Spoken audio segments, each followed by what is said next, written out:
Su-34 has bypass gas turbine engines with variable geometry nozzle AL31FM1. They let it reach the speed of 1,900 kilometers per hour.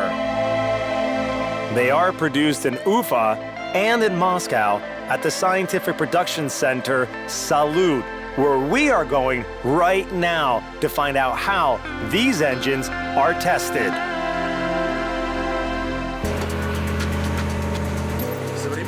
The modern aero engine is probably the most complex part of the plane. It consists of 36,000 details, and each of them is produced in one place, here in Moscow. To assemble one aero engine, it takes a collective labor of 20,000 hands.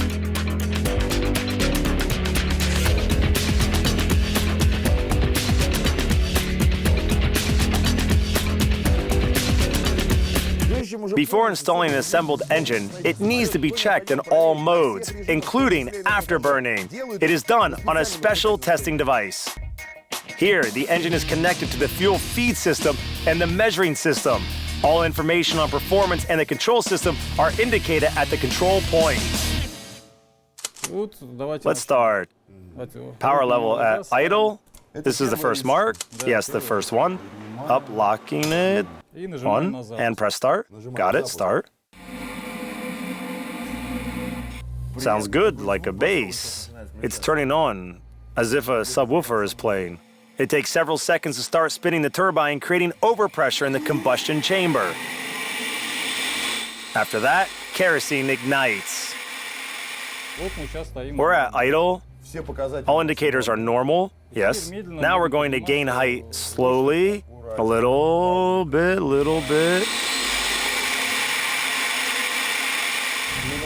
93.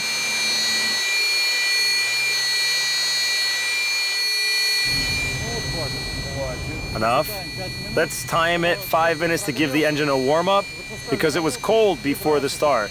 To avoid vibrations, to warm up oil. Like an athlete who warms up, we're warming up the engine. At the entrance to the engine, air gets in the low-pressure compressor. After that, the current is divided into two parts. One through the secondary duct is going to the afterburner duct. Another is going to the high-pressure compressor. Air compressed at 10 ATMs is going to the combustion chamber where kerosene is supplied. The air-fuel mixture is burning and raises the temperature to 1,600 degrees centigrade, making it turn the turbine at a very high speed and creating jet thrust. Reaching full speed.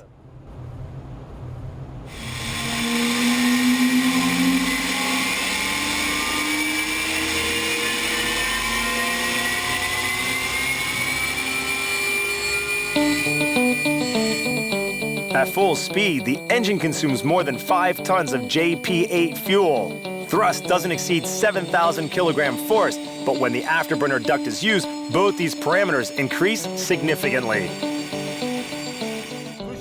Full throttle, complete revolution.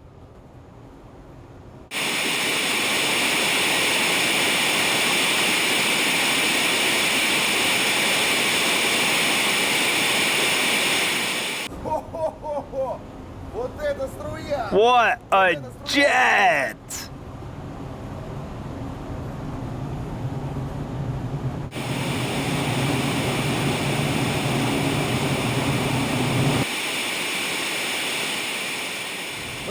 Fuel consumption has reached 22,000 kilograms per hour. 2 Su-34 engines can consume 50 tons of JP8 fuel per hour. Thrust is 11.5 tons. 11.5 tons. Thanks to such powerful thrust, it can reach hypersonic velocity. At idle, yes. Little by little. Now we're going to imitate. The enemy is getting away from us, and we have to catch up to them. Now we're going to do this. All right, snap acceleration from idling to afterburner. Let's see how long it will take.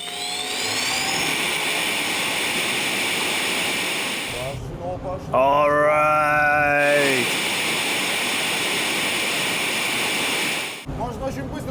We can have a real quick barbecue.